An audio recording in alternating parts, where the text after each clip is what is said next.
7 stories above a moving warship, 10 sailors control an environment where one mistake kills in seconds. The flight deck below them launches 60,000-pound jets from 0 to 160 knots in 2 seconds. Aircraft land every 37 seconds. One wrong call from this tower, and million-dollar fighters slam into the ocean, or worse, into the crew. In 2024 alone, carrier mishaps spiked 55%. 14 major accidents. Lives lost. Aircraft destroyed.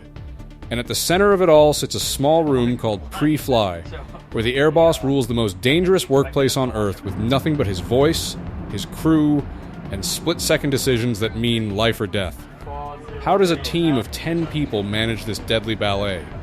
What actually happens inside that tower when things go wrong?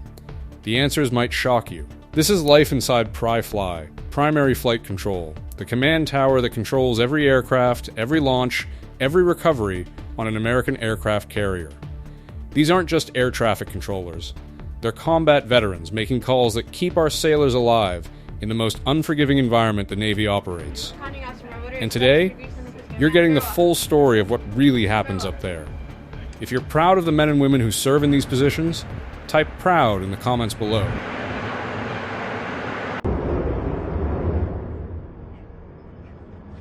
Let's start with the basics. Pri-Fly sits on level 010 or 011 of the carrier's island. That's the tall structure rising from the flight deck. 7 stories straight up. From those windows, the crew has a 360-degree view of everything happening below.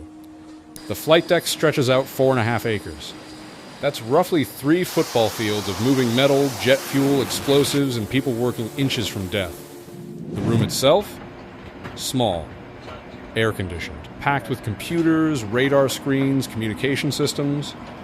But the real power in Pri-Fly isn't the technology. It's the 2 men running the show, the air boss and the mini-boss.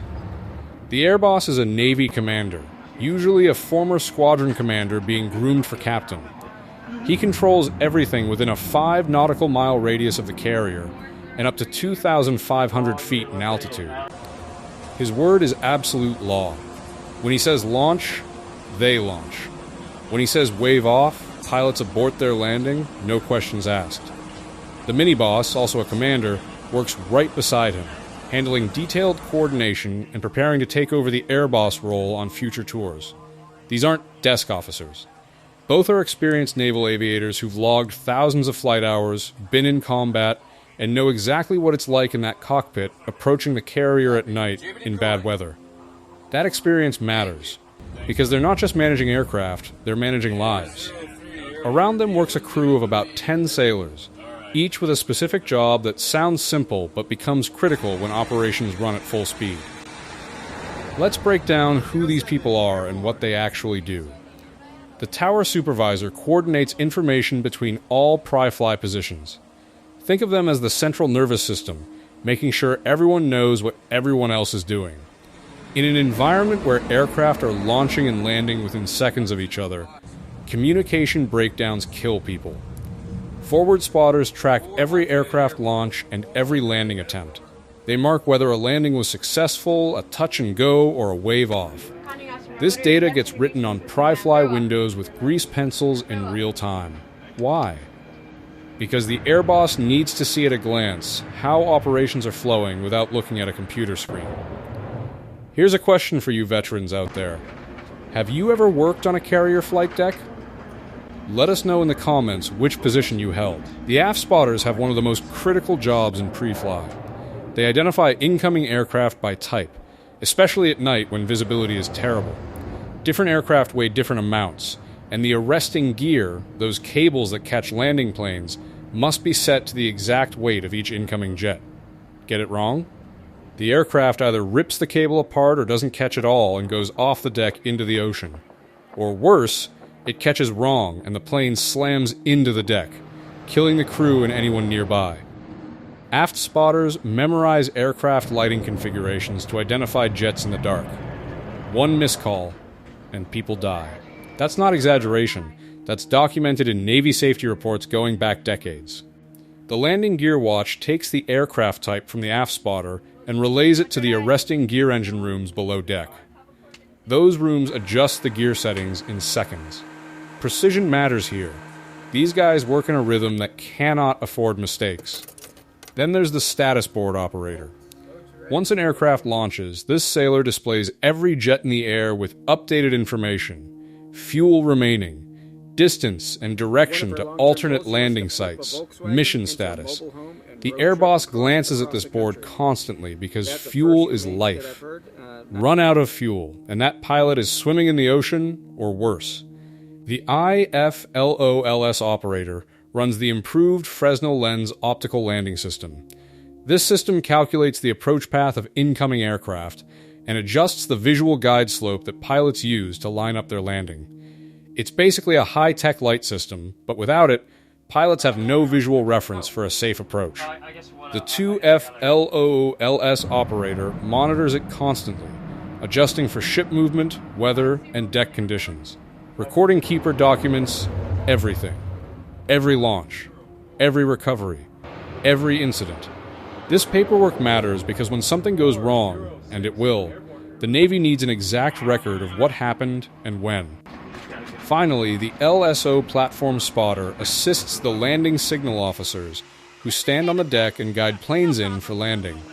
Once an aircraft gets within 3/4 of a mile, the LSOs take over visual control from the air boss.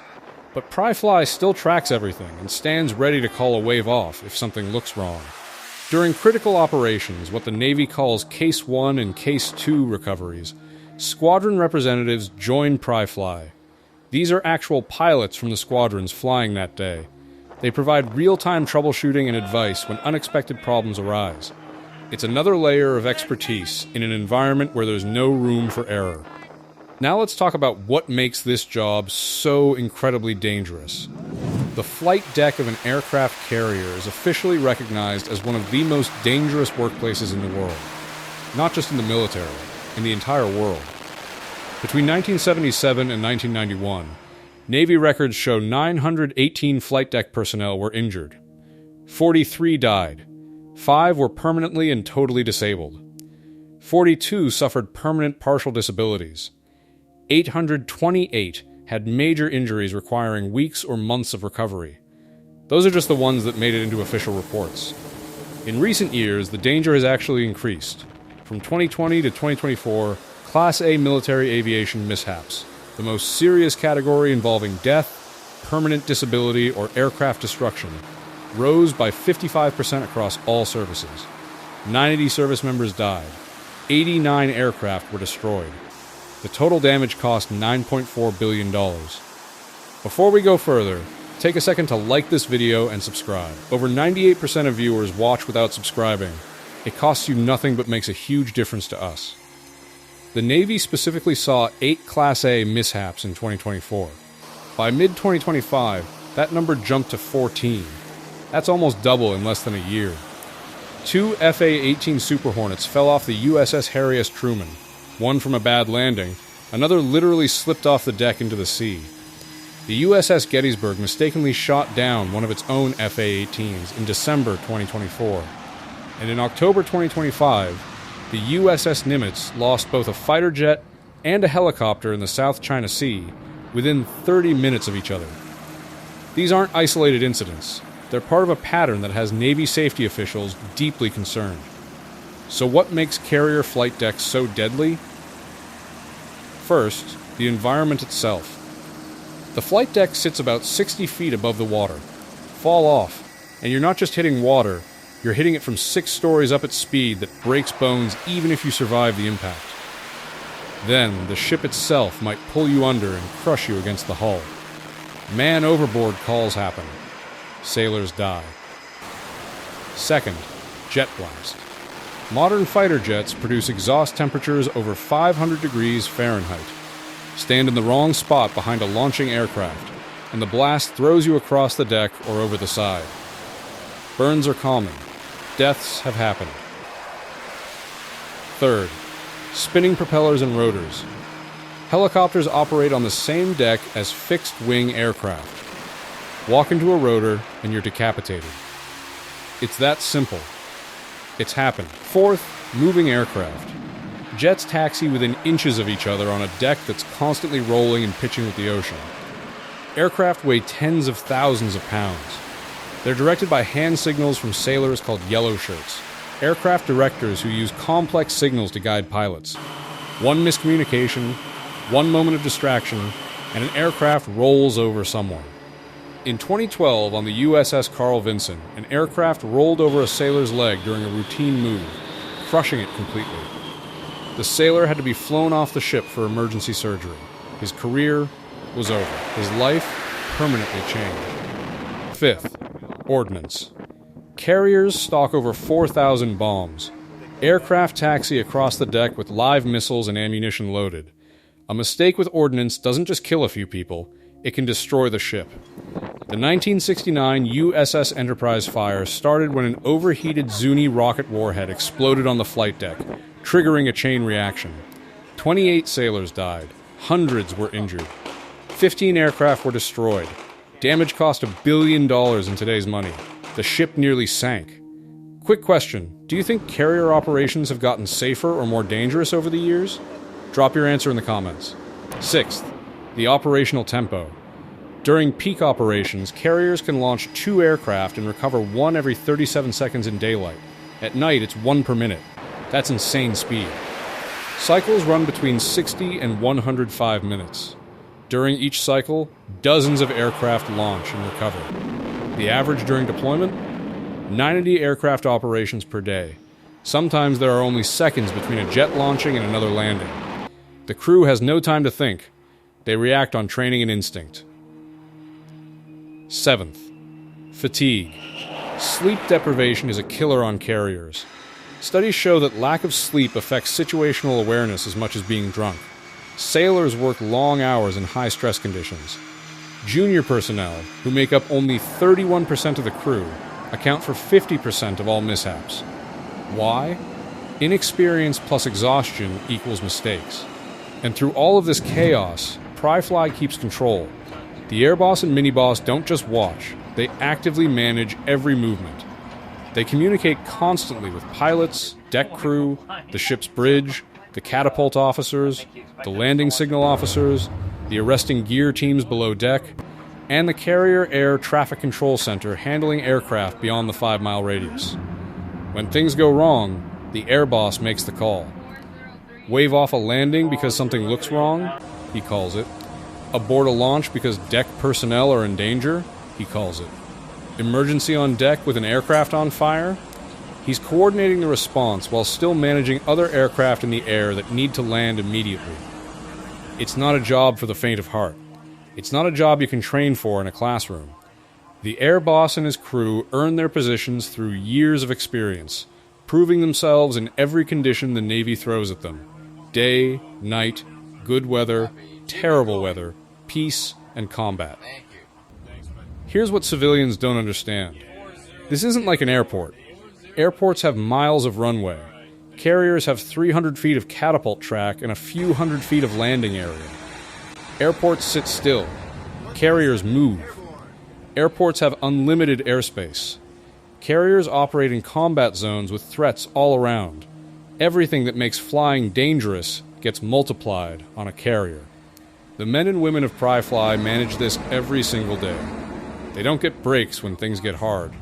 They don't get to wave off entire operations because conditions are bad. The mission continues, and our sailors trust them with their lives. That trust isn't misplaced. Despite the dangers, despite the mishaps, the professionalism of PriFly crews keeps the overall operation remarkably safe given the circumstances. The injury rate per 100,000 aircraft recoveries dropped from 51 in the 1980s to around 30 by 1990. Safety procedures improved. Training got better. Technology helped. But the fundamental danger never goes away. Physics doesn't care about procedures. A jet landing on a moving deck in bad weather at night is dangerous. Period. The catapult malfunction that throws an aircraft off the side of the ship doesn't give warnings. The aft spotter who misidentifies an aircraft and sets the arresting gear wrong won't know until the jet hits the deck and disaster unfolds. That's why the air boss and his crew matter so much. They're the last line of defense between controlled chaos and catastrophe. Last question for you. Would you trust yourself to do this job? Let us know in the comments. Let's wrap this up with perspective. PriFly isn't just a control tower. It's a symbol of what makes the United States Navy the most powerful maritime force in history. It represents discipline, training, expertise, and courage under pressure. The sailors who work in that small room 7 stories above the flight deck don't do it for glory. Most Americans will never know their names. They do it because the mission demands it, and because their brothers and sisters on that deck and in those cockpits depend on them. Every launch, every recovery, every decision made in Pri-Fly carries weight. Lives hang in the balance. The margin for error is measured in inches and seconds, and yet day after day, deployment after deployment, they get it done. The recent spike in mishaps should concern all of us. 55% increase in accidents. 14 major incidents in 1 year. That's not just statistics.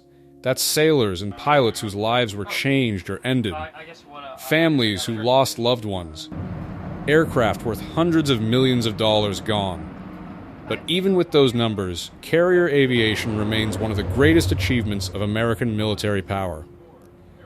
And Pri-Fly sits at the heart of it all. The next time you see footage of jets launching from a carrier, remember that small room high above the deck.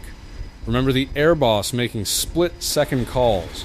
Remember the 10 sailors tracking every detail.